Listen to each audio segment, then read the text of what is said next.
Il y a en moi un volcan, une peur violente, une colère brûlante. Il y a en moi un volcan, une puissance qui gronde, invisible, je le sens. Un cri sourd qui me consume et irradie dans tout mon ventre.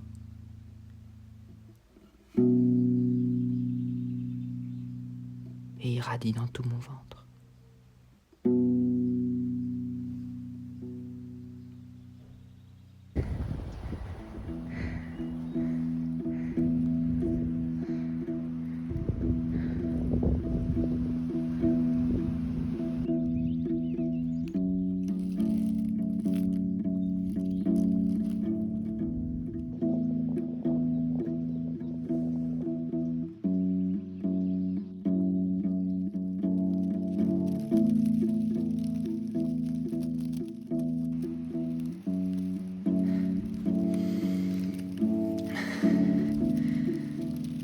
Je suis celui qui gravit la montagne.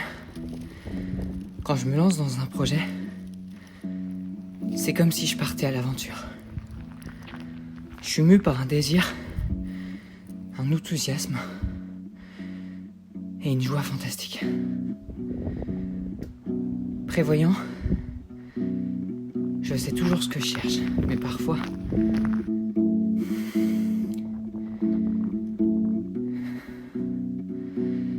c'est l'inconnu qui me trouve.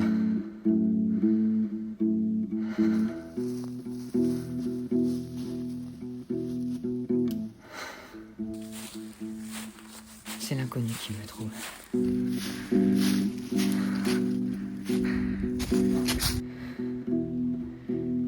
Et alors c'est la meilleure des rencontres. Vraiment.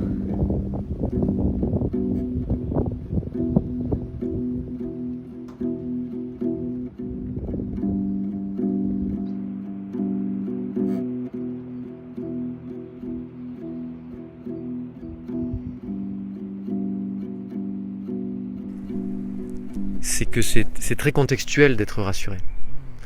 C'est-à-dire que,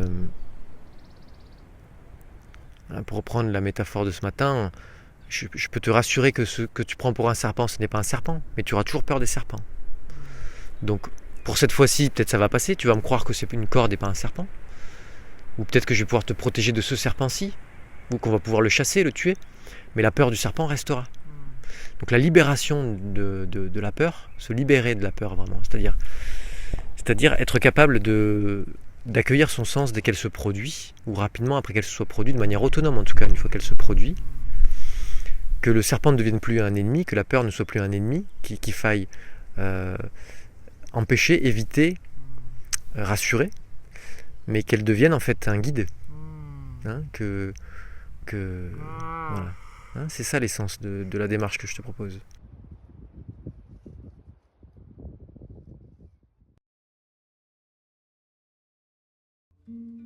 Ça y est, nous y sommes enfin.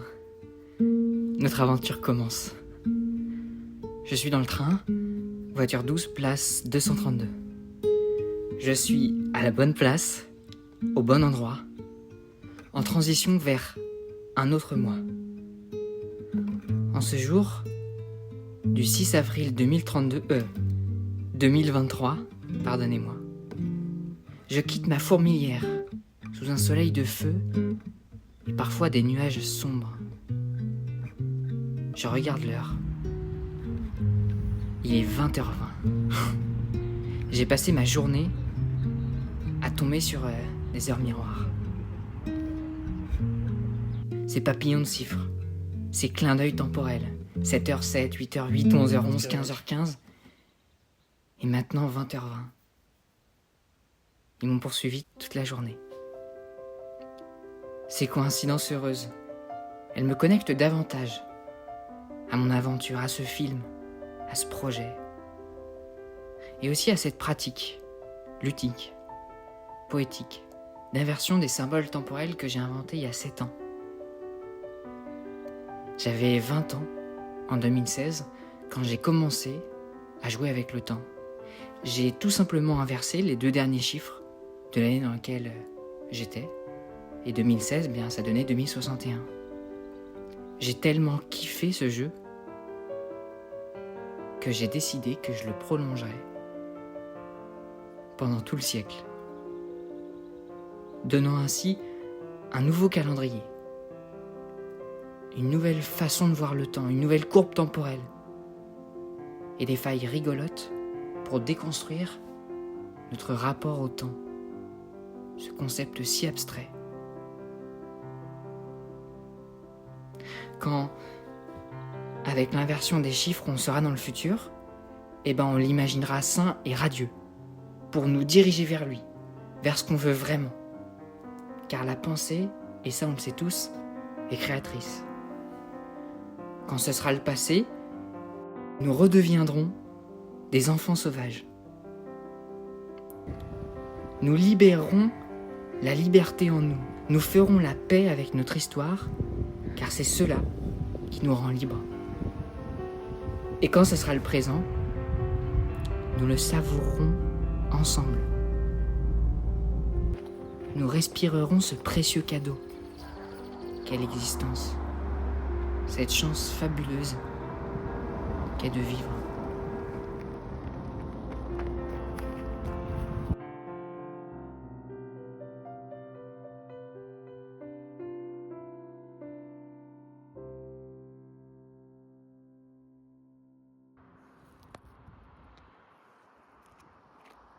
Direction Val de Chalvagne.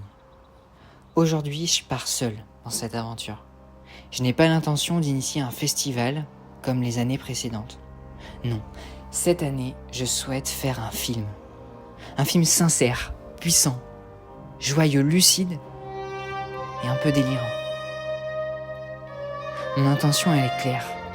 Prendre soin de ma peur, que le futur soit catastrophique. Être rassuré pour agir correctement. Et pour ça, j'ai un plan.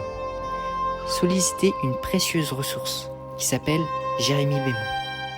C'est l'initiateur du réseau des gouttes d'eau et de la collective de Chalvagne, un endroit magnifique où j'ai fait un service civique en 2021. Pour moi, c'est vraiment un espace de liberté, de créativité, pour jouer à être vraiment. J'ai y passé 5 jours pour poser toutes les questions que j'ai envie de poser à Jay et en récolter ce qu'il y a de plus précieux.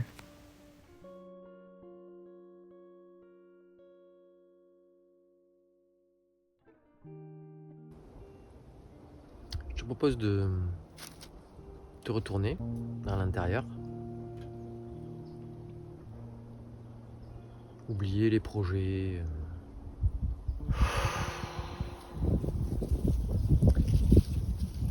Les espoirs, les attentes, même les enthousiasmes.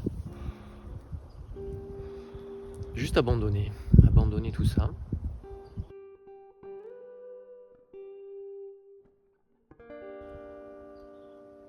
Laisse tomber vraiment.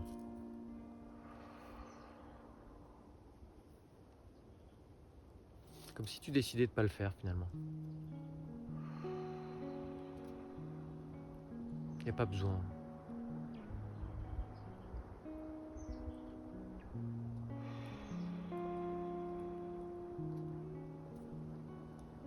L'être s'occupe de soi déjà. Parfaitement. Rien de nécessaire, il n'y a pas de souffrance à s'infliger.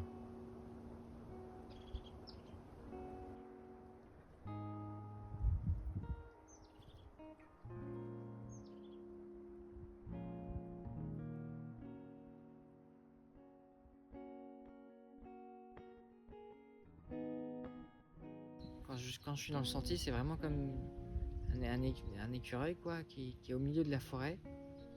Et autour, il y a plein de gens qui ont faim. Et lui, il est en mode, ok, faut que je suis en mode survie, quoi.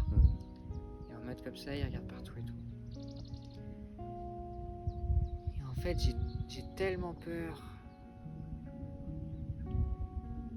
qu'on vive des trucs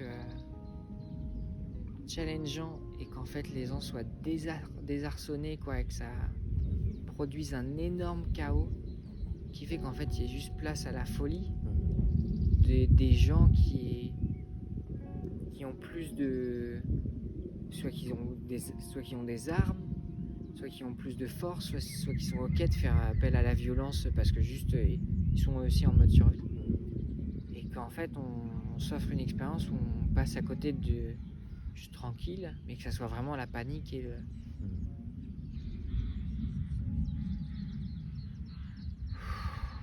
J'ai pas encore vérifié, puisqu'après tu me demandes de l'inspiration pour trouver quelle est la forme juste pour réaliser ton désir d'agir en fait, hein, avec justesse. Du coup, moi j'aimerais bien vérifier, mais tu as peur de quoi précisément? Quels sont les faits ou les hypothèses que tu as vues ou acceptées qui font que pour toi ça va mal tourner dans ce monde? Merci. Ok, merci. Donc je crois que ce que j'ai peur en priorité, quoi, c'est une extrême violence, brutalité. Et ce que je visualise, c'est comme un moment où on pousse le système économique, social, en fait, tellement loin dans la bêtise, entre guillemets, quoi, qu'à un moment ça explose. Et que dans cette explosion, dans les villes en priorité, quoi, je sais pas, il commence à plus avoir du coup le traitement de, comment ça s'appelle, des déchets, et qu'ensuite je sais pas, il y a presque plus rien dans les magasins parce qu'en fait juste les gens sont en mode ça part en live, quoi, et il n'y a plus d'approvisionnement. Du coup là, que la nourriture devienne une espèce de source rare, que du coup chacun abandonne son poste et qu'il se concentre sur lui, quoi, sur son truc de survie, et que du coup j'ai plus d'eau, enfin tu vois, genre que tout soit en mode Okay. Ça produise un chaos, et que dans ce chaos, en fait, surgisse en gros la loi du plus fort, quoi. Très bien. Donc ce serait un effondrement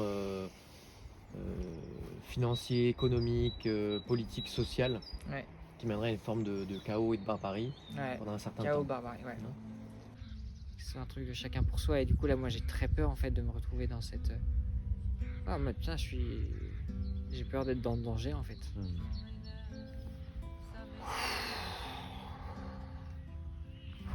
Tu peux aller à l'écoute des sensations, l'observation des images aussi qui sont là. Simplement pour leur laisser l'espace d'être ce qu'elles sont, sans les vouloir autrement. Et tu peux mettre des mots pour mettre de la présence. Ouais, là j'ai peur que l'image qui m'est venue, c'est vraiment juste quelqu'un qui arrive avec un pistolet, quoi, qu'il pointe sur ma tempe, quoi, en mode soit genre voilà, on prend ce lieu, quoi, ou alors donne-nous toutes les ressources de nourriture que tu as parce qu'on en a besoin, et que juste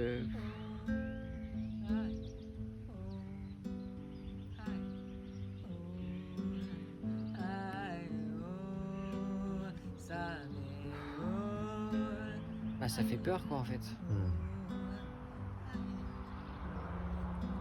Dis-moi où elle est dans ton corps, cette peur. Comment tu la sens en toi? Comment tu la sens dans ce corps? Là, je la sens là, quoi. Vraiment, ce pistolet, quoi, qui est là, qui...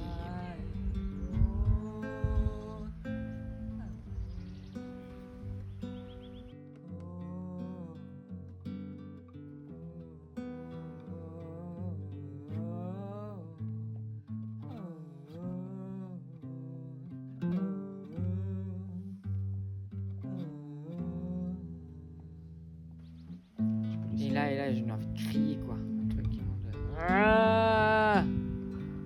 Tu peux laisser tout l'espace à l'intérieur de toi. Sans chercher à l'extérioriser, mais sans vraiment l'habiter pleinement dans ton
c'est vraiment pour moi ce qui me saute aux yeux là en t'écoutant, c'est le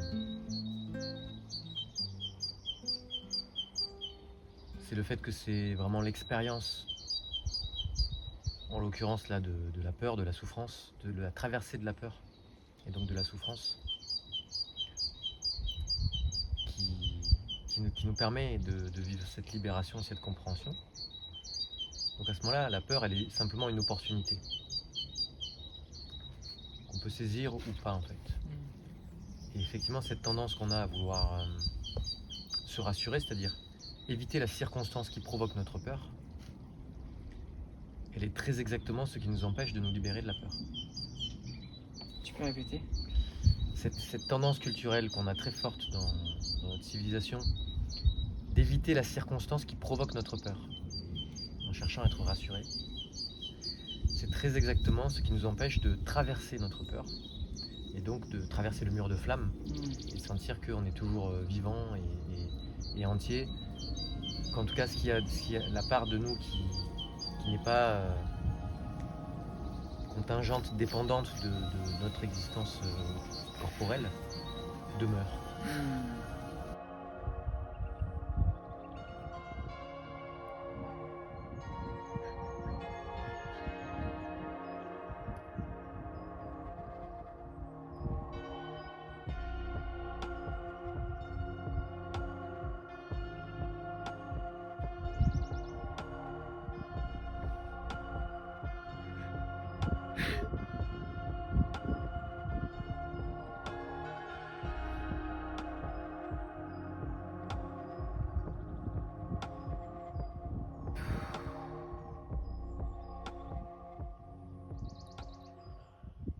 Et on est dans un monde effectivement qui cherche à éviter la souffrance, à éviter la peur, qui cherche à nous rassurer en fait.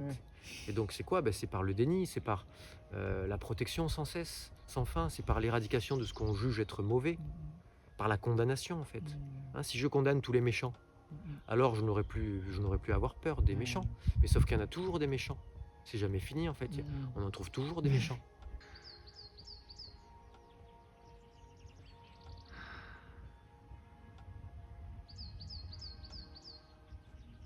Ouais. Je te demander pourquoi pourquoi j'ai envie de crier, d'extérioriser ça, c'est insupportable quoi. Tu peux envelopper toute cette sensation insupportable de ta présence sans vouloir la contrôler. Juste sentir qu'il y a un espace. Ah ouais, ok. Un espace entre la sensation, l'émotion Ouais, ok.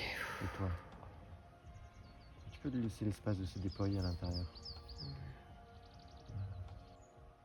Ouais, vraiment ressentir comme si c'était un enfant quoi, que j'avais dans mes bras quoi. En même temps être très à l'aise, enfin et là d'avoir beaucoup de goût et à m'accueillir quoi.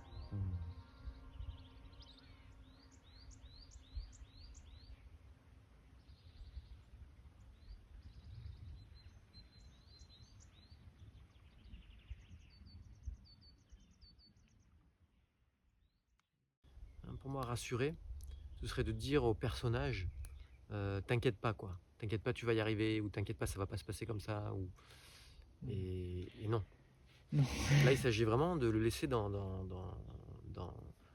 son histoire quoi. Enfin, je veux dire, si le personnage traverse des choses dramatiques, il traverse des choses dramatiques. Ça fait partie de l'histoire. Et c'est beau. Et ça a du sens. Même quand on le voit pas tout de suite, ça a du sens en fait, le drame. Le tragique a du sens. Même si parfois on le voit pas et c'est ça qui le rend tragique. Mais c'est pas parce que je ne le vois pas qu'il en a pas. Tout va dans le sens de l'évolution.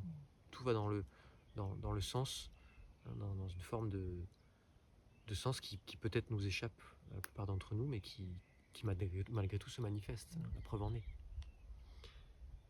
Donc il ne s'agit pas d'être rassuré, il s'agit pour moi vraiment de... Voilà. Il s'agit pour moi d'être lucide. D'être lucide sur ce que tu es, de cultiver cette lucidité et de pouvoir embrasser l'histoire de ce personnage ou de ces personnages avec une distance juste. Et tu vois, et pour moi, ce personnage, je ne dirais pas que c'est le joueur, c'est le personnage. C'est celui qui se prend pour quelqu'un dans le jeu. Et qui est quelqu'un dans le jeu. Ce n'est pas fictif. C'est juste une perception limitée de la réalité. Mais ce n'est pas fictif. C'est relativement vrai en fait. Ah, je te remercie, là, je viens de faire l'expérience d'une grande joie, là, vraiment puissante. En fait, il m'est venu dans mon esprit, là, mais comment, peu importe les catastrophes qui se passent entre maintenant et 2032, comment je vais pouvoir choisir, et ça me met en joie parce que je me sens capable, quoi, de voir chaque truc comme genre, mais waouh, mais qu'est-ce qu'il y a à comprendre? C'est quoi l'opportunité dans ça, quoi? Ouais. Oh, merci, Jay. Et ce qui me met le plus en joie, Jay, c'est de sentir que si je peux faire ce processus et comprendre ça, tout le monde peut le faire, quoi. Et que ça va être vraiment sympa.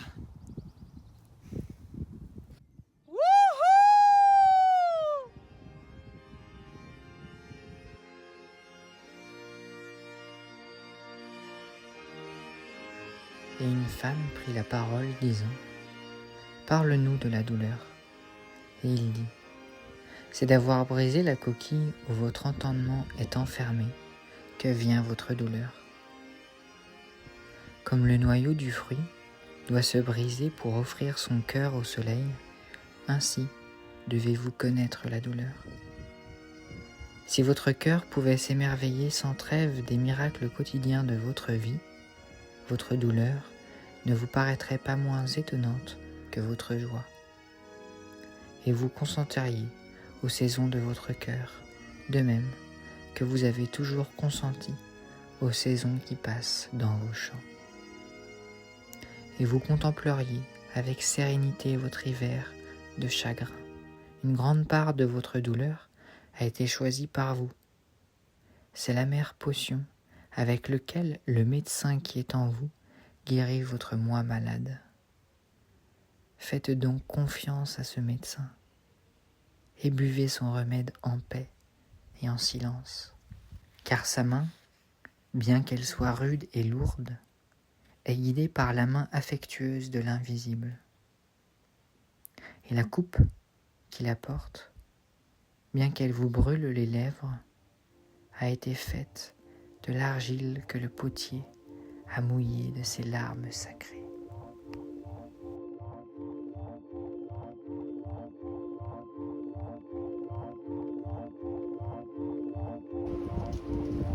Rien de réel ne peut être menacé, et rien d'irréel n'existe vraiment. En cela réside la paix. En cela réside ta paix. Une peur a un pouvoir sur nous tant qu'elle n'est pas regardée, tant qu'elle n'est pas vue et pleinement assumée. Et si nous accueillons nos peurs,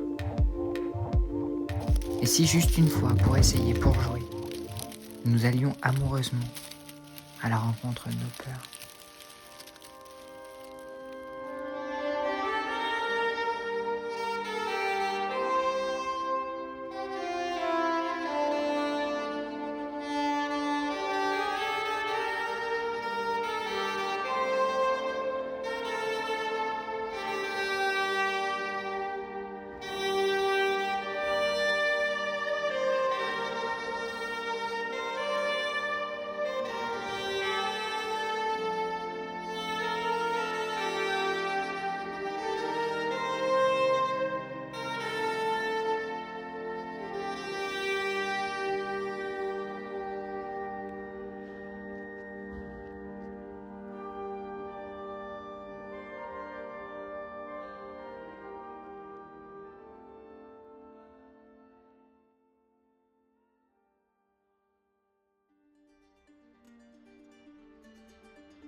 Est-ce que tu pourrais me parler du rôle ou du sens du chaos dans l'évolution?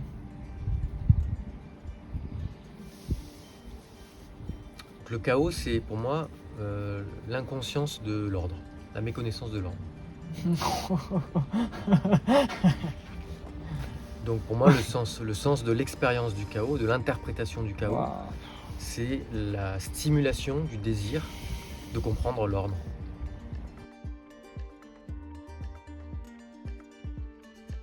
Tu vois, dès la cour de récréation, en fait, mon enthousiasme, c'était de proposer le jeu que je sentais être le plus joyeux pour tout le monde.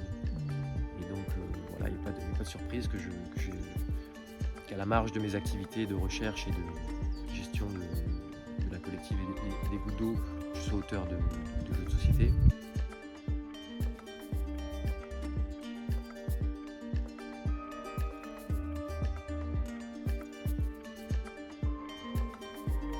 Est-ce que tu es prêt à jouer vraiment le jeu avec tout ce que l'être génère? Es-tu prêt à jouer le jeu avec tout ce que l'être génère comme circonstance, y compris quand tu vas flipper, quand tu vas croire que c'est grave, quand tu vas croire que c'est dramatique, quand tu vas être dans l'angoisse? Est-ce que tu es prêt à te souvenir qu'en fait, ça fait partie du jeu et que tu peux trouver un espace, comme on a fait dans l'entraide à la présence, un espace infime entre ces affects et ce que tu es vraiment, qui te permet de retrouver la joie de jouer en fait. De dire ok, jouons à ça. Moi j'ai envie d'y jouer, que ça m'amuse le plus possible. Et j'ai envie d'y jouer avec toi, pas contre toi. Même si dans le jeu on va pouvoir jouer l'un contre l'autre. Hein, la nature d'un jeu, même si on fait un jeu compétitif, on choisit de jouer ensemble. Donc il y a déjà une démarche de coopération entre les joueurs, même si les personnages s'opposent.